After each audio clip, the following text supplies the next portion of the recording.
Once one of America's top Republicans, Lawrence King is serving a 15-year prison sentence for a multi-million-dollar fraud. But financial crime is only half the story. This is the true story of Lawrence King. It is the story of a cancer at the heart of America and of its continuing cover-up at the highest level. One man is attempting to uncover the full story. John DeCamp is among the most highly decorated Vietnam veterans. A former Republican state senator in Lincoln, Nebraska, he is now a lawyer fighting the legacy of Lawrence King's abuse of power. It's a web of intrigue that starts in our Holy of Holies, Boys Town, Nebraska, one of the most respected institutions in the United States, and spreads out like a spider web to Washington, D.C., right up to the steps of the nation's capital, the steps of the White House, involves some of the most respected and powerful and richest businessmen in this United States of America. And the centerpiece of the entire web is the use of children for sex and drug dealing and drug couriers, the compromising of politicians, the compromising of businessmen, but worst of all, the corruption of key institutions of government that have the duty and responsibility to make sure these things never happen. For John DeCamp, the trail starts in a unique town just outside Omaha. World-famed Boys Town is in the news again. Made famous by an Oscar-winning film, Boys Town is America's favorite children's charity. It was founded in 1917 by a Catholic priest, Father Flanagan. Father Flanagan. The saddest spectacle in our social life is the neglected, unwanted, and unloved boy who has become a serious problem in our society. Boys Town was started to be a home for orphans. That was after World War I. And since then, society has changed and the problems of boys have changed. And so now, it's a question of taking care of homeless, abandoned, neglected, abused boys, and now girls also. Boys Town has been granted the privileges of an incorporated town, a Catholic diocese, and a school district for 500 children. Boys Town has cash reserves of $500 million, but still raises up to $35 million annually, solicited from the public by begging letters and promotional videos. I'm Father Val Peter, the caretaker of Father Flanagan's Stream and the executive director of Boys Town. Does Boys Town really exist, people ask me? You bet it does. Located in the heartland of America, Boys Town youth have come from many backgrounds and locales. As they graduate, they shall seek new adventures and head for different places. But always, they shall carry with them the spirit of Boys Town. If you'd like to help Boys Town, send your tax-deductible gift to Father Val Peter, Boys Town, Nebraska, 68010.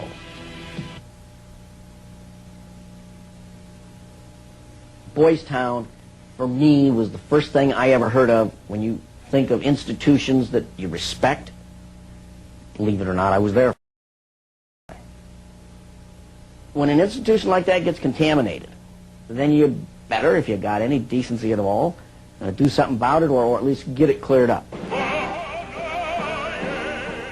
John de Camp lays the blame for the contamination of Boys Town on the one-time leader of the National Black Republican Council, Larry King.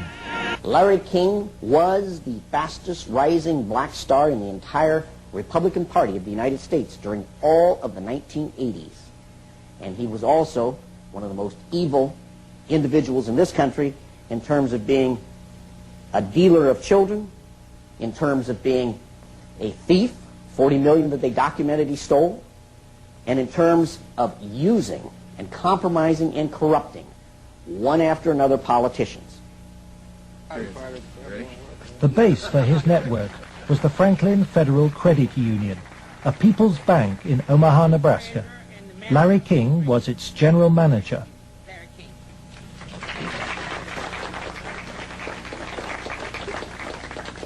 Thank you. This is especially an exciting day for me. Mr. King was a very charismatic person. When he came to the credit union, he was brought in because the credit union was actually failing. He did everything to build the credit union. King courted the leaders of Omaha's wealthy business district. Banks, industry, and charities placed millions of dollars in King's hands. From 1979, Larry King developed close commercial ties to Boys Town, and Boys Town youngsters were sent to work for his companies. Boys Town had quite a few accounts at Franklin Credit Union. Those were considered very valuable accounts. They were handled exclusively by the bookkeeping department. But on the average of once a month or once every 2 months, we always seemed to incorporate a person from Boys Town. But King used Boys Town not just as a source of young boys for his business. He prostituted them at sex and drug orgies. Paul Benassi was a victim of King's abuse. He was also sent by King to lure Boys Town youngsters off campus. We used to just drive around and go up toward a home. That's when we used to do some of the scavenger hunts with picking up some of the kids. You know, just kind of win their confidence, become friends with them for a while. Start inviting them to the parties. The kids were 10 years old or older. In 1986, King's plundering of Boys Town was reported by staff to its chief executive, Father Val Peter. Subsequent testimony proves that he carried out his own investigation, but that King's victims refused to talk to him. Monsignor Hupp now blames himself for Boys Town's association with Larry King. Well, in retrospect, I regret having any association with Larry King. Had I known it at the time, it would never have happened.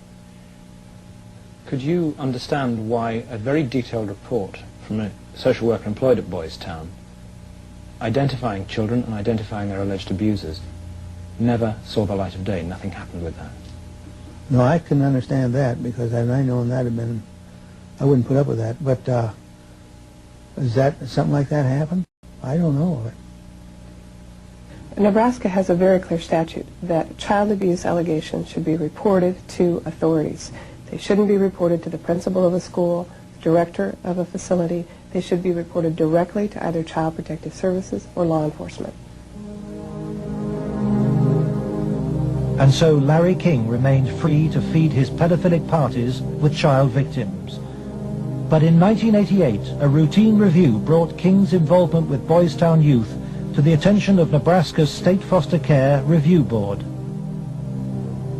And the information presented to the Foster Care Review Board, either via the telephone reports, the personal reports, or the reports we reviewed, Larry King's name was consistently present as someone that the youth were making allegations against. I would say we handed over at least a foot-high amount of material to authorities, and nothing happened.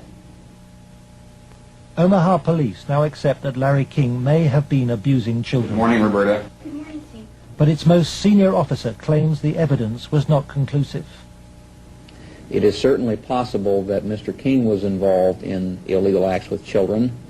If there was sufficient evidence of those types of allegations, he would have been prosecuted by the county attorney's office. For me, it was very clear that the case was not investigated and not pursued because of the alleged perpetrators. Those perpetrators, named by the children, were some of the richest and most influential citizens in positions of power in the state, men prominent in industry, politics, the media, even the police. We can only name the ringleaders. Besides Larry King, they were department store millionaire Alan Baer and the celebrity columnist of Omaha's only newspaper, the World Herald, Peter Citron. With the judicial system apparently paralyzed, Larry King spent Franklin's money on courting political influence. $10 million went on jewelry, flowers, and private planes. He cultivated contacts in the inner circles of Ronald Reagan's White House.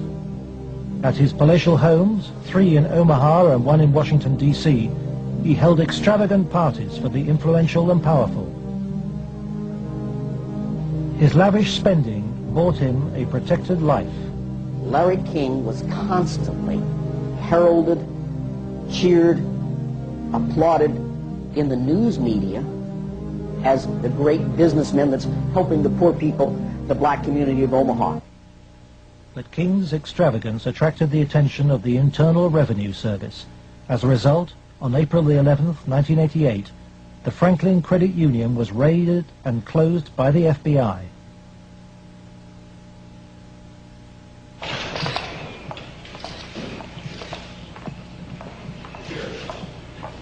King was arrested, and the federal investigation showed he had stolen $40 million from Franklin. Documents we possess reveal the FBI interviewed many of the victims of Larry King's sex ring, but no action was taken. In November 1988, Nebraska's state government set up a parallel investigation into Larry King. A legislative committee was formed. Its chairman was the Republican head of Nebraska's Banking Committee, corn farmer and state senator Lawrence Schmidt. Immediately, anonymous threats began. I received a phone call on the floor of the legislature. The caller did not identify himself, but he said, "Lauren, you do not want to have an investigation of the Franklin Federal Credit Union." And I asked who I was speaking to, and they said, "That doesn't matter, but you shouldn't have that investigation." And I said, "Well, why not?" He said, "It will reach to the highest levels of the Republican Party, and we're both good Republicans." Undeterred, the committee began their investigations, and the money trail led quickly to the original allegations of child abuse. Carolyn Stitt was one of the first to testify. The night before we testified before the legislative committee, I did receive a phone call at home that said, "If you speak, you won't live to regret it." To protect the inquiry, Schmidt's committee hired special legal counsel and full-time professional investigators Gary Caradori and Karen Ormiston. I said, "We do not want you to bring to the committee rumors, innuendos, nothing that cannot be backed up with facts." I said, "Bring to the committee that which we can take to a prosecutor." The investigators found new victims of King's pedophile network, many on the streets of Omaha. The picture they built up was of a large ring of rich and powerful pedophiles, many named the same men as those involved with the Boys Town cases 3 years earlier. They were telling us about prominent people in Omaha and elsewhere that were abusing children at parties. The prominent citizens' names that originally came up were of concern to me because I knew many of those individuals, and I very frankly was shocked to have those names show up on the list. To provide the committee with hard evidence, the investigators recorded their new witnesses on videotape. Paul Bonassi had been the victim of abuse since he was 8. He was present at many of Larry King's sex parties. Caradori traced him to the county jail. He had been convicted of fondling his young cousin.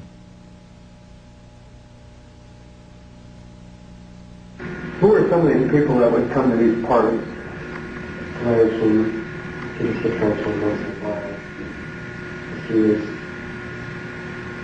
didn't seem like he was like people. Media personality Peter Citron procured some of his victims from Boys Town. The kids he liked were mainly around the age of probably about 8 and 13. It was mainly fondling and oral sex with them. He did have some anal sex, but he usually did that with the older kids. The parties involved ever more sadistic abuse. Whenever you were tied up, was there anybody else present other than you, Peter Citron? Yes. Who was that? It was Alan Bear sometimes. Millionaire Alan Bear hosted parties for a large number of sadistic pedophiles. Paul Bonassi suffered at their hands. They tied me up and had some other kids perform sex on me, and they both hitting me and they burned me some cigarettes. Okay. Just take a deep breath now.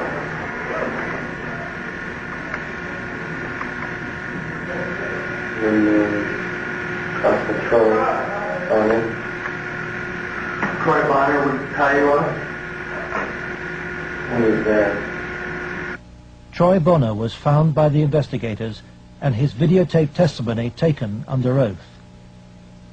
I was shocked when I walked in. There was a kid, I would say about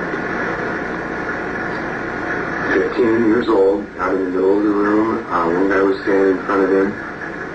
He was bent over, and the other guy was like reaching under him, playing with his nipples, while a guy whom Jeff told me was a police officer shoving beads up his rectum.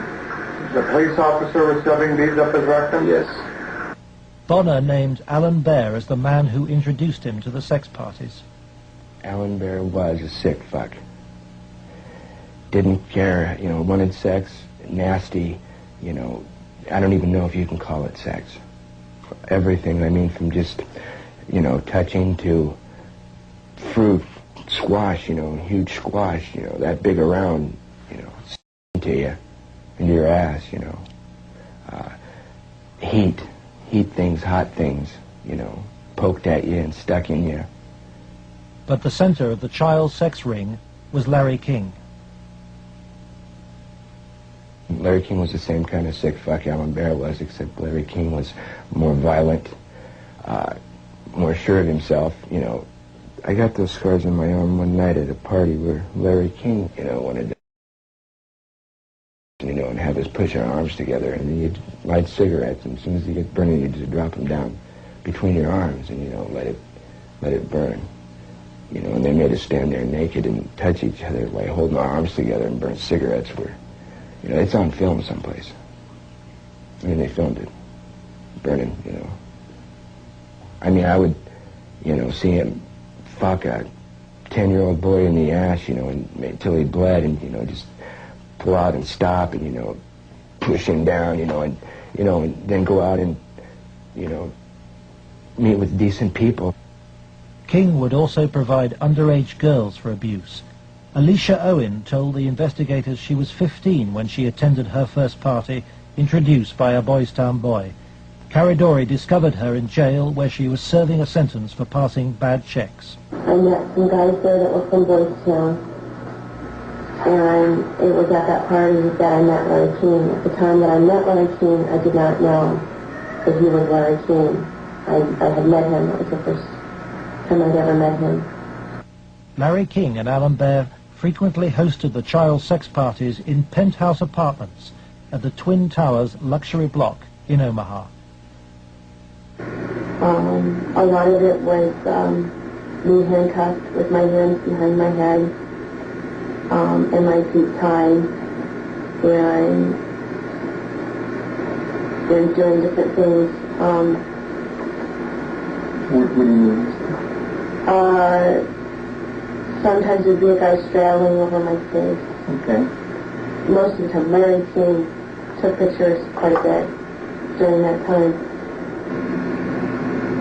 I know it's difficult. I don't know. Okay. And I think I could have said no. Okay. But I don't know.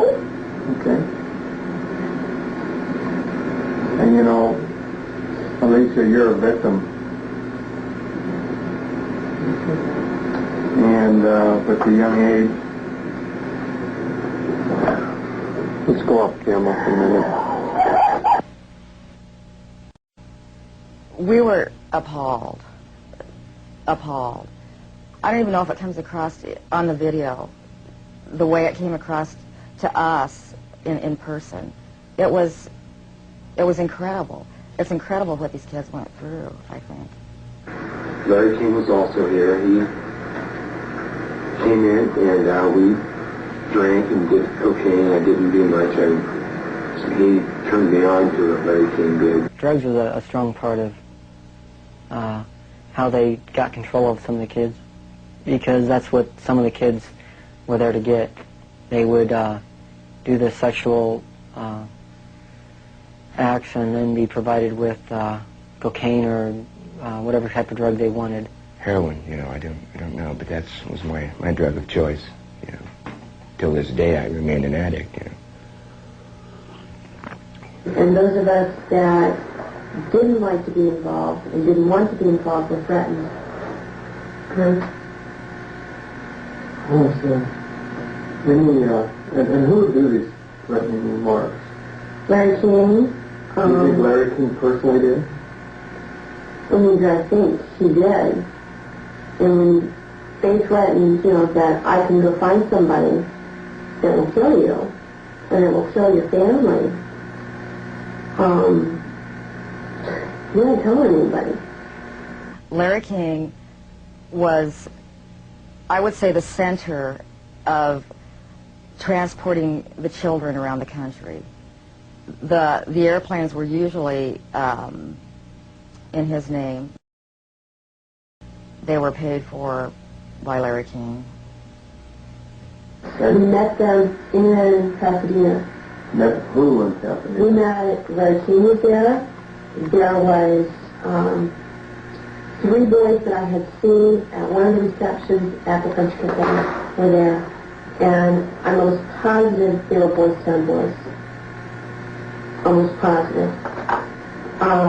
They were there. You mean graduates of Boys Town or present? I think they were present because they were young. Well, how would they get away for a long period of time? I have no idea. Okay. Boys Town came up frequently during the investigation, but we found it very difficult to get information about Boys Town. I was not able to find any information on my visit there, and Mr. Caradori could not get information either. Boys Town today remains unwilling to discuss its involvement with Larry King. We were banned from filming at Boys Town, and its public affairs officer refused any interviews. I would have to give you a flat no. I'm just going to tell you at this point that we will not participate with you. We have no interest in talking to you folks. It's something that we don't even care to delve into.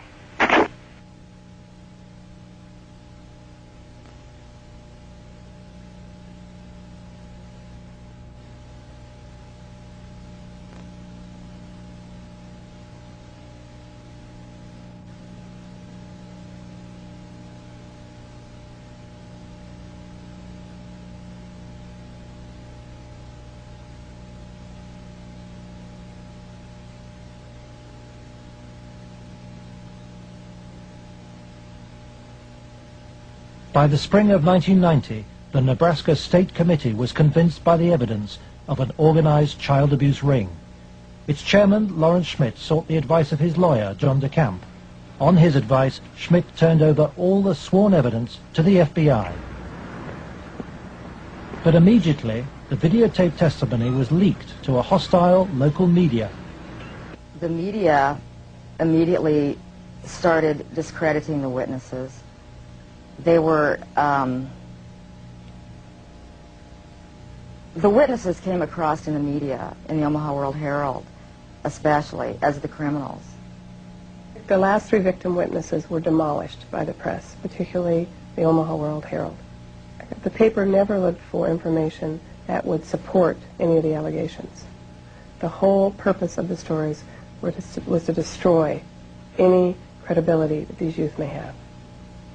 I've heard that people said that Gary Caradori coached me and that he told me what to say, but the fact was I didn't meet Gary Caradori until way after I'd already talked to the Omaha police about the abuse and had named all the same people. Paul Benassi maintains that neither the FBI nor the Omaha police took his allegations seriously. They didn't ask me very much about Larry King or even Alan Bear at all. They treated the allegations that I made about the people who abused me almost like a joke. The stories were of such significance that the investigators first wanted to prove the accuracy of the stories. As they set about the investigation of the initially three, and then a fourth person who were telling the stories, as the investigation developed, it became obvious to the investigators that the information was not accurate, that in fact it was an entire conspiracy of allegations, none of which had any truth to them. I was very disappointed with the way the FBI and law enforcement treated the victims. They, in fact, turned them into the offenders, so to speak. And instead of taking the evidence that was delivered to them by the victims and interrogating the persons whom the victims identified, they seemed to bear down and try to get the victims to change their story. It seemed to the investigators that the establishment of Omaha was closing ranks. Then Troy Bonner was brought in for questioning by the FBI. The FBI's attitude was, just no, these kind of things don't happen. From the first interview when I went, and realized they don't believe a fucking thing I'm saying, they were just appalled. But I realized what that look in their eye was back then. It was fear. It was fear of I had witnessed, firsthand things that would, destroy this city, people, a position, what I mean? It's not going to be believed, they said. It will not be believed. You will be found guilty of perjury, and they weren't telling me maybe. They were saying, there's no way. You go on with this story, you're going to jail. That was said to me direct. Troy Bonner agreed to withdraw his videotape testimony. The FBI used Troy in an attempt to persuade fellow witness Alicia Owen into abandoning her evidence about Larry King's nationwide network of powerful pedophiles. We have obtained the recording of the phone call made by the FBI on March the 9th, 1990. It is significant evidence for John DeCamp. This is Special Agent Michael F. Mott. The following will be a consensually recorded telephone call between Troy Bonner and Alicia Owen. Hello. Hi. Hey, what's going on? I'd like to ask you that. Talk to me. No, you talk to me. I don't understand why you're lying. Why are you lying? What are you talking about? That's what I'm asking you. You're calling me why I'm lying? Yeah. You can talk to this whole thing, Alicia. You're full of shit. Either tell me what's going on. You're full of shit. Hey, look. Who do you have listening on this line? I have nobody listening to me. I'm listening to you, and I'm hoping you give me some fucking answers. I'll be honest with you. I don't know what kind of game you're playing. I'm not trying to play a game. I'm not going to go to jail for you. And that's what's going to happen. Why would you go to jail? Jail for telling the truth? No, jail for lying. What have you lied about? I haven't lied. Okay, then, but why are... Listen, shut up. Listen to me. You're not out here being talked to them every day. The pressure's kind of hard. You literally have to have bricks for brains to take on the FBI in this country. And that's exactly what you'd have to do this properly. They now, in my opinion, in my investigation, are the architects of the cover-up. We asked the FBI in Omaha for an interview about its investigation of the Franklin scandal. Larry Holmquist for the FBI here. We feel it would be inappropriate for us to comment. We work this with the Omaha Police Department, and we just don't feel it would be appropriate for us to make comments.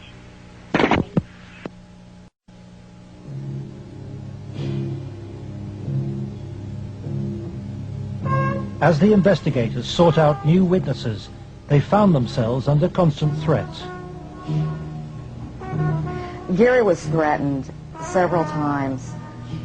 His vehicles were tampered with. I would think whoever tampered with them, it was a scare tactic because it was so obvious that they were being tampered with.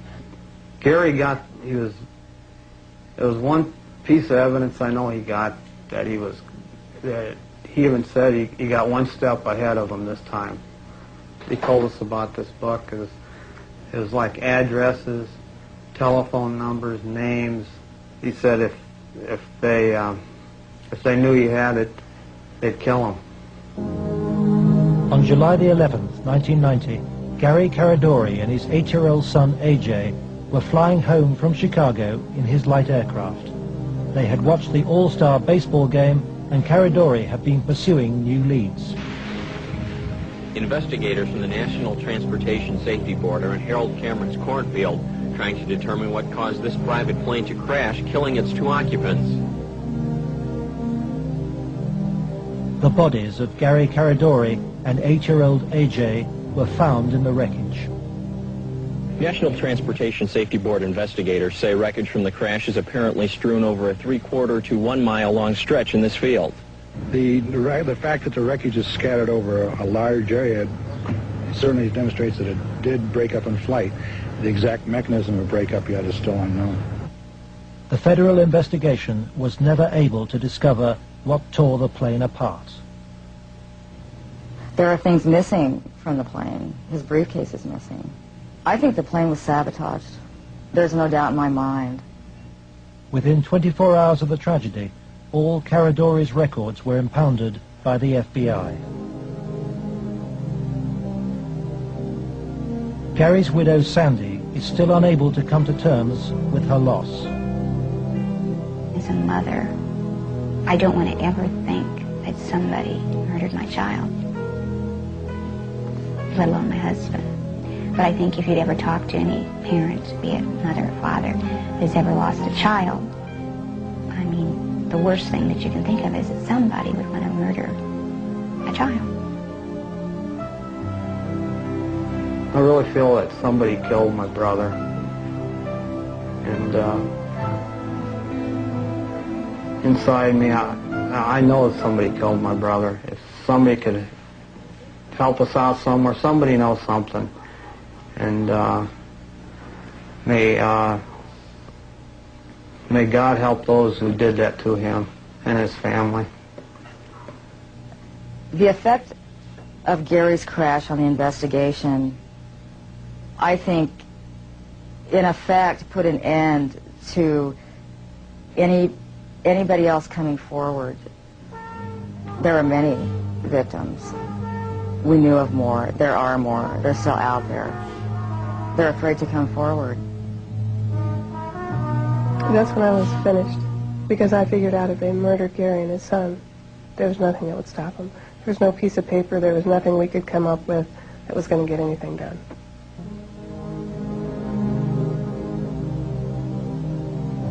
But Gary Caradori's death pricked Troy Bonner's conscience. He promised Sandy that he would tell Senator Schmidt's committee about the FBI's pressure which led him to lie. I set the record straight. I was, going to do it. And would, the truth would come out, and somebody would be held accountable for his death. And then at the funeral I had seen, FBI guys, and they looked at me. I was supposed to meet Senator Obetz and Schmidt for lunch after the funeral. And, that's when I decided, I told my mom, we're not going to do the lunch. We're going to hightail it out of Lincoln now. Troy Bonner claims that pressure from the county attorney's office in Omaha led him to swear a new statement claiming that he and Alicia Owen had concocted the entire child abuse story. He told this story to the grand jury formed to bring any charges. On July the 23rd, 1990, the grand jury issued a bizarre and contradictory report. It indicted Larry King for fraud and embezzlement and ruled that he had paid young men for sex, but dismissed allegations about his sex ring. It indicted Alan Baer for the serious offense of pandering for sex, but rejected evidence linking him to King or to Citron, whom it noted had been convicted of separate child molestation charges. It accepted that Troy, Alicia, and Paul Benassi had been abused, but not by the people they identified. And for refusing to withdraw her evidence, it charged Alicia Owen with perjury.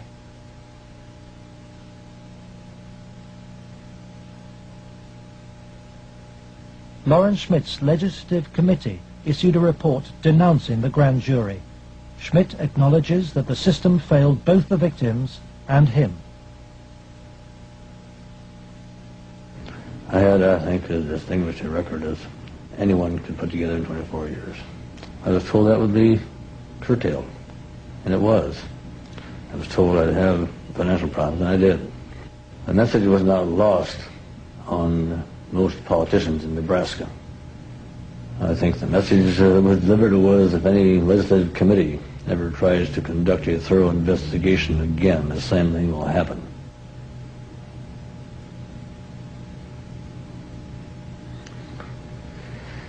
It has shaken my faith in the institutions of government. I used to be a firm believer that the system would work, and that people who did things wrong would be punished.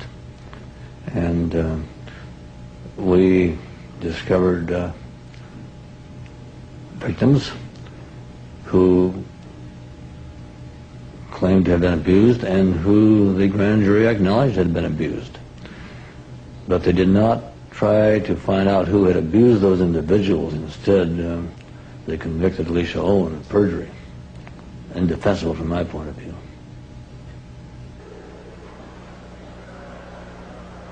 The trial took place in July 1991. Troy Bonner testified that the child abuse story had been an invention. As a result, Alicia Owen was sentenced to between 9 and 25 years in prison.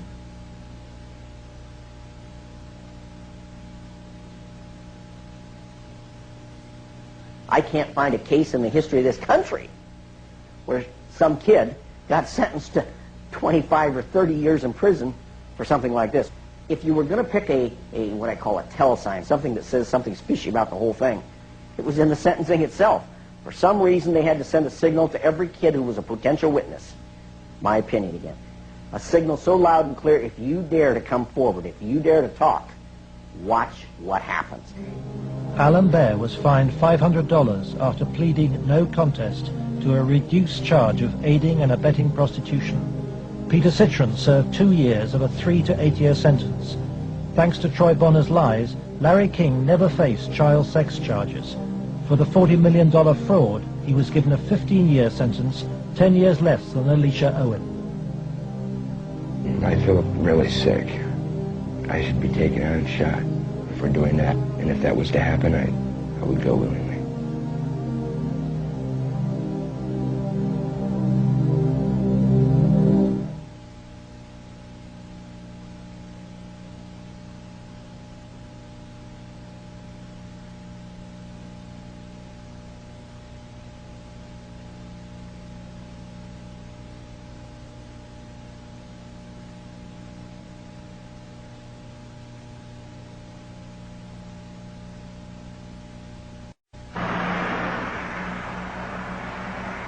John DeCamp, former state senator and Vietnam veteran, is now the only man fighting to help Larry King's victims.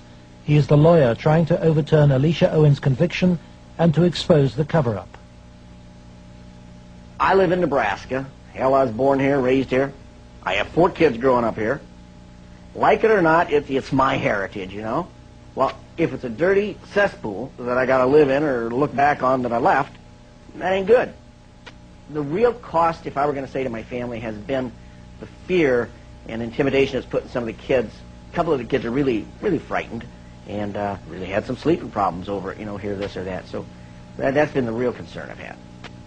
John has received anonymous threats and has turned for advice to his friend and one-time boss, former head of the CIA, William Colby. Old Bill Colby told me better than anything. The one thing the bad people can't afford is publicity, and knocking you off right now or doing something obvious to one of your kids would bring them more trouble than it's worth. I said, you have to consider the possibility of some danger to not only your reputation, but to your person. I mean, people do react rather violently to some kinds of charges, or particularly if they're true, there's more apt to be a negative reaction than if they're false. If they're false charges, then they can be reacted to in a normal way, by a libel suit or whatever. But if there's truth in it, there can be a danger in that situation. We've seen that happen in other cases.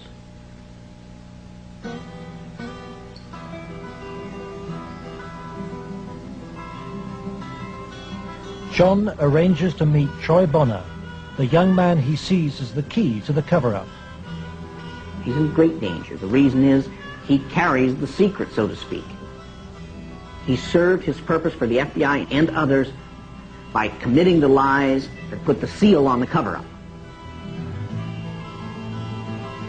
He knows that Troy's evidence will be crucial to Alicia Owen's case, and Troy wants to tell the truth, despite very real fears. My fears are that, I'm not going to be believed again. It's just, going to be a whole other kind of exploitation like it was last time. And afraid that that's going to happen, or, I might end up dead, or a loved one might end up dead.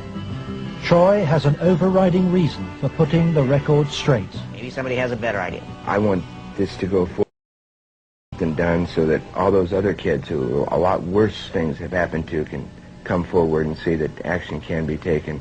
You have to, if you want to protect yourself and your life and your family's life, both now and particularly in the future, is to use the institutions of government that have been set up to protect you and make them work. That means you go into federal court, you go after the people that have done this cover-up, and you expose it so there's no longer any percentage on their part in eliminating you because the secret's out. Yeah, that's why we're here today, to let it out. John's advice to Troy to tell the truth in court puts him at risk of prosecution by the county attorney's office. Potentially, they could decide to charge him with perjury, because now he is telling that they forced me to lie. I did lie at Alicia's trial. I did lie before the grand jury. I did it because the authorities were forcing me to do it, and I was scared for my family. Potentially, they could charge him with perjury this time.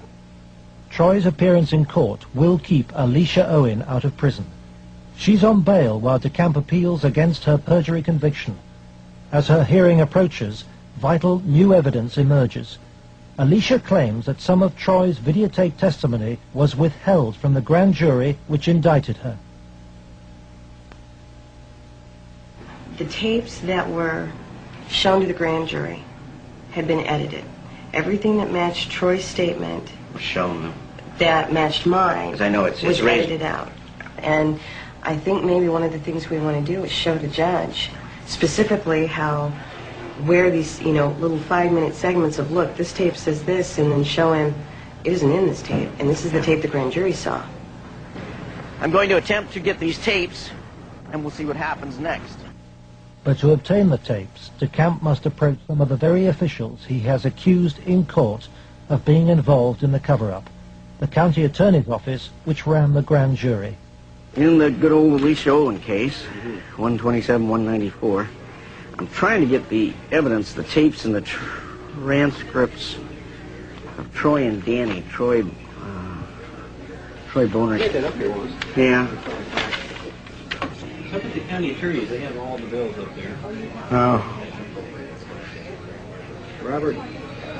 Let me guess. Robert Siegler has them. Robert Siegler is the prosecuting attorney trying to send Alicia Owen back to prison. After lengthy negotiations, DeCamp emerges with the tapes the grand jury never saw. I went with $4,000, about $4,000 of cocaine. Okay, and what airline? In more than 2 hours of taped testimony, Troy details trips across America on behalf of Larry King and Alan Baer, trips for drug deals and sex. It corroborates Alicia's evidence. Like an hour, and then a big plane from Dallas to Los Angeles. Did anybody go with you? Alicia Owen. For John DeCamp, This is the proof of the King's sex ring for which he has been waiting. Here it is, so to speak, the smoking gun that they could go out and verify, the corroboration. In other words, the linkage to King that was denied. Cover-up. Organized, planned, deliberate cover-up. The courthouse, Wahoo, Nebraska. The hearing begins.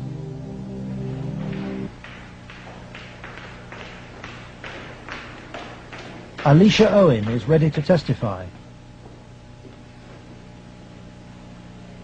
So is Paul Bonassi. But there is no sign of Troy Bonner.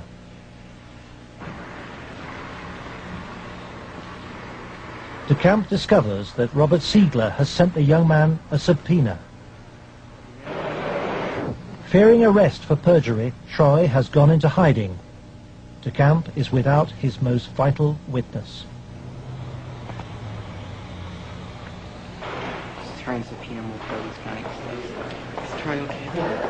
In court, Alicia's case is adjourned. The county attorney's office begins to search for Troy Bonner, but County Attorney Siegler won't say why. I want to ask you whether you're about to charge Troy Bonner with perjury. Every victim witness who stepped forward in any way, or even was a potential witness that somebody heard about, has either been killed, put in jail under some theory or other, terrified or run out of the state, discredited. Every perpetrator, even the convicted ones, have been treated as conquering heroes. Peter Citron lives in the same house where he abused many of his young victims. He lives in the most exclusive part of Omaha. He recently bought a downtown shopping mall. Many of the other abusers named by the children have risen within Nebraska's state government and legal system and within the Republican Party. Obviously, the FBI was protecting something a lot more significant than a bunch of old pedophiles having improper relations with little boys. They were protecting something a lot more significant than a bunch of drug peddlers. They were protecting, in my opinion, they were protecting some very prominent politicians, some very powerful and wealthy individuals associated with those politicians and the political system, up to and including the highest political people in this entire country.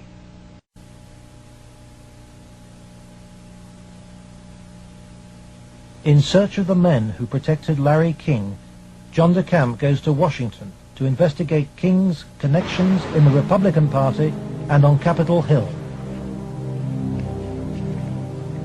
Paul Bonassi provides him with the evidence that Larry King threw child sex parties here at his rented $5,000 house. I was about 14, about 1981. At first it was about 3 or 4 times the first year. After that it was about once a month. Some of the parties, when they started off, were straight political type parties with no sex. And then when some of the men had left, some of the politicians had left, the ones that had planned on engaging in some type of sexual activity, that would come after the party.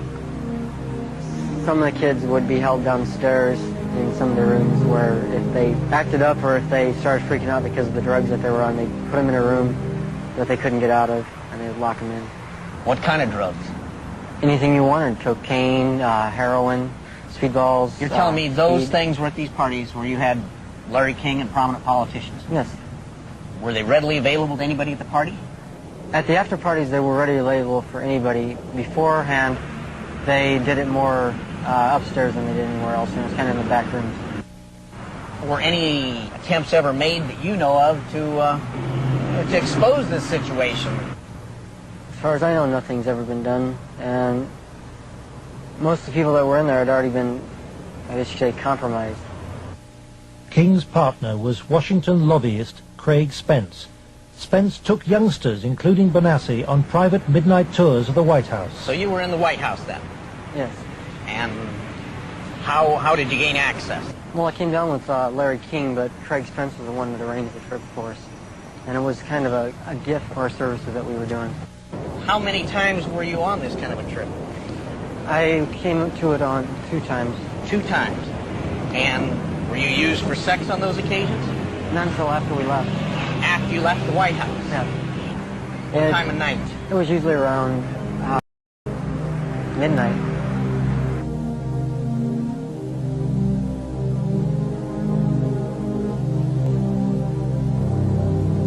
For me, it was just kind of weird being in the White House at that time of the night and getting to go into places that the guy was telling us that nobody gets to go to. I mean, I seen rooms in there that I'd never even heard about.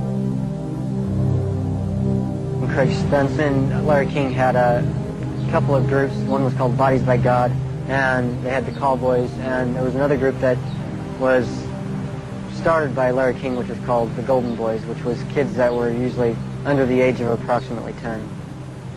Spencer's Callboy network was investigated in 1989 by reporter Paul Rodriguez of the Washington Times.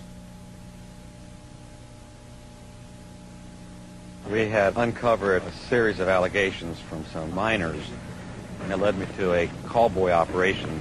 Well, it sure fits with, this boy Paul Benassi. And he tells a tale of being brought to the White House on occasion, kind of as a reward for the kid.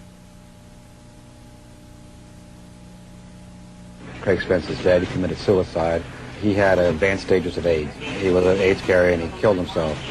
This was the thing that always bothered me. They claimed it was the largest prostitution ring in the city that they've ever had uncovered. It was $1 million a year minimum. Yeah. And yet they only prosecuted the operator, Henry Vinson, and 3 of his lieutenants, as it were. Mm-hmm. They never went after any of the Johns or the clients. This operation claimed to have clients that ran from the White House to the Capitol Hill to the State House to the churches within the media. Exactly what Paul describes as the people he was with. And a lot of the stuff led there, but we couldn't quite nail it at all cases because, again, to accuse someone of high stature, you've got to be very careful. I understand. We were able to do it through the mother lode was provided us credit card receipts and canceled checks, and then lists of the clients. The prosecutors knew all this stuff. There was approximately 20,000 documents they had. They sealed the entire record by court order. And we've attempted on several occasions to unseal that, and we've been told it'll be a cold day in hell before those records ever get unsealed. And it makes me wonder what's in those records. Yeah.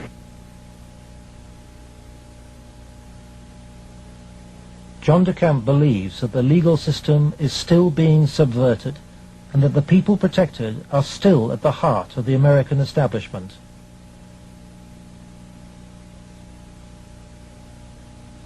He hopes that this program will expose a serious miscarriage of justice, but the opposition is formidable. It's beyond belief that arguably the most powerful person in the world, the President of the United States, in the form of Richard Nixon, could not prevent the investigation of Watergate, or that President Reagan could not prevent the investigation of Iran-Contra. And yet somehow this group of unnamed, unknown, anonymous individuals in Omaha, Nebraska have such power they can control and protect all of these people from being investigated. Those allegations are ridiculous. Well, first of all, Nixon did cover up Watergate. Number one. Bush did cover up Iran-Contra, at least officially. And Omaha has successfully covered up this situation. In each case, it was the press that exposed the problem. It wasn't institutions of government. They had been corrupted. They had been compromised. They were the ones doing the cover-up. The Attorney General is now involved. DeCamp's evidence has been passed by William Colby to a senior lawyer in the Justice Department. He did say that the Attorney General's office would be very sensitive to any charges of abuse of children, that this was a matter of considerable priority to the department, that this sort of thing not take place, and that they would assign an officer to look into the case. For John DeCamp, the story of Larry King's corrupt empire holds a dire... If you can control about 3 or 4 key elements, you can totally own a state. You can make right wrong. You can make truth falsehood, falsehood truth. If you control the media, if you control the Justice Department, if you control the police, you own the system.